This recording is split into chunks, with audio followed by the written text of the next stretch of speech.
Olá pessoal, meu nome é Edson de Souza Silva e agora vamos falar um pouco sobre equações diferenciais parciais. Bem, o que é uma equação diferencial parcial?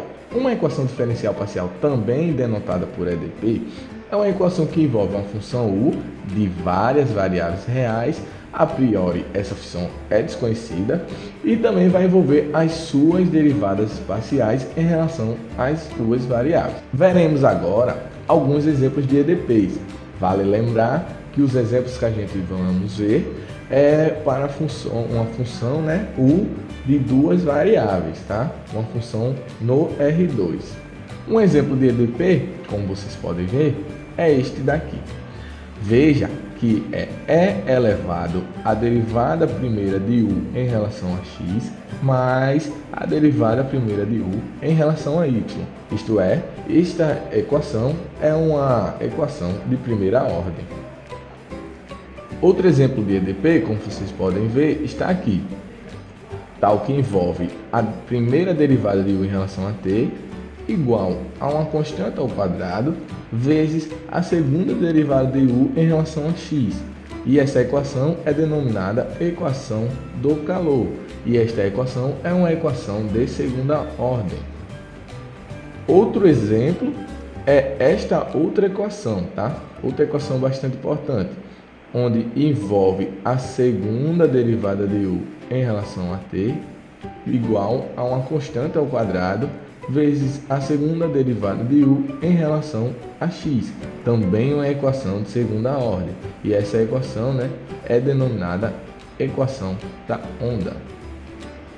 Mais um exemplo de equação diferencial parcial é este aqui, tal que envolve a segunda derivada de u em relação a x mais a segunda derivada de u em relação a y e é igual a zero.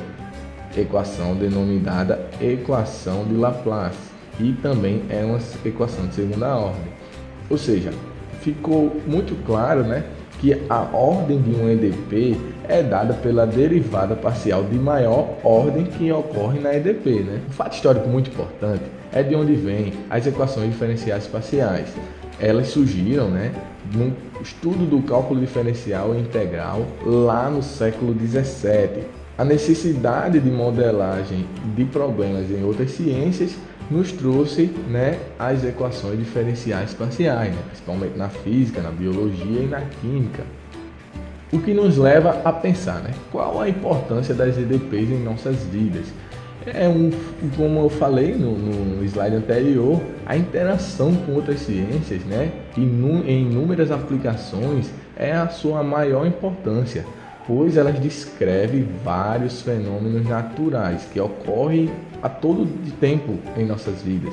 Como a gente pode ter aí vibrações de sólidos, escoamento de fluidos, a propagação de calor, todos esses problemas, esses exemplos podem ser modelados por EDPs. Agora vamos ver algumas aplicações das equações diferenciais parciais, tá? A primeira aplicação que a gente vamos ver é a de condução de calor em um fio. Então, qual o objetivo dessa aplicação? É encontrar a temperatura de cada ponto em um fio finito, tá bom? De um fio finito, cujo comprimento dele é L, Isto é, queremos achar uma função u de tx que satisfaça essa condição.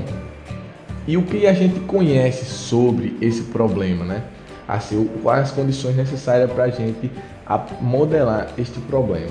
Bem, a gente conhece a temperatura em cada ponto do fio no instante inicial, tá? O fio vai estar isolado termicamente, ou seja, a gente vai considerar não tendo a troca de calor entre o fio e o ambiente. Vamos dizer que ele está isolado ali por algum isopor. E as extremidades do fio são mantidas a 0 graus Celsius, certo? Em todo o processo. Mas como funciona essa função de Tx? Essa função de u de Tx vai nos dar justamente a temperatura no instante t no ponto x. Ou seja, a cada instante de tempo, através de u, a gente vai saber a temperatura neste fio, tá bom? Aqui está o modelo matemático desse problema, da distribuição do calor em um fio finito. Bem, a gente tem aqui a nossa equação do calor, um dos exemplos que a gente viu no início da apresentação, tá? A gente tem que no instante inicial a função u de 0x, né, vai ser igual a uma função f de x conhecida, tá? Essa função é conhecida. E nas extremidades, né, nas extremidades a gente tem que nossa u, né, nossa função vai ser igual a zero, ou seja, na extremidade do fio é igual a zero, certo? Outra aplicação bastante importante envolvendo as equações diferenciais parciais é a aplicação da corda vibrante com as extremidades fixas. O problema, né, o objetivo é justamente encontrar a posição em cada instante de tempo, tá, de cada ponto de uma corda de comprimento L, que vai vibrando no pano e onde tem, né, como o nome da aplicação já diz, as suas extremidades presas, tá? Ou seja, a gente quer denotar a amplitude de vibração dessa corda em cada instante de tempo, tá? O tempo varia de 0 até o infinito e a corda, né, vai ter ali um comprimento L, então a gente vai saber em cada instante de tempo a posição dessa corda, né? E quem vai nos garantir isto é a nossa função u de tx. E o que a gente precisa saber para modelar este problema? No instante inicial, a gente vai saber a posição que esta corda está, certo? A gente vai saber onde está cada ponto da corda e também no instante inicial a gente vai saber a velocidade do deslocamento de cada ponto desta corda, certo? Aqui está uma figura que retrata a nossa aplicação, certo? Podem ver que a gente tem as extremidades desta corda fixa, neste caso aqui dessa figura está fixa no eixo X, e a nossa função U que vai nos dizer, né, onde está cada ponto desta corda, né, em cada instante de tempo T, tá bem? Isto é, né, a nossa função U ela vai retratar a posição da corda de acordo com o que passa o tempo. Matematicamente, o problema é modelado da seguinte forma: a gente tem a equação da onda, né?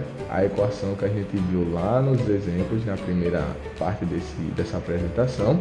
A gente vai ter aqui a nossa função u de 0x, ou seja, no instante inicial a nossa função vai valer f de x, e f de x é conhecida, vale lembrar. A gente vai ter aqui a velocidade de propagação dessa corda, né? A velocidade de deslocamento, que é dada por g de x, também conhecida. E neste caso, né, da figura que a gente viu, ela está com as extremidades presas no zero, tá bem? E este foi um breve resumo sobre equações diferenciais parciais. Obrigado pela sua atenção.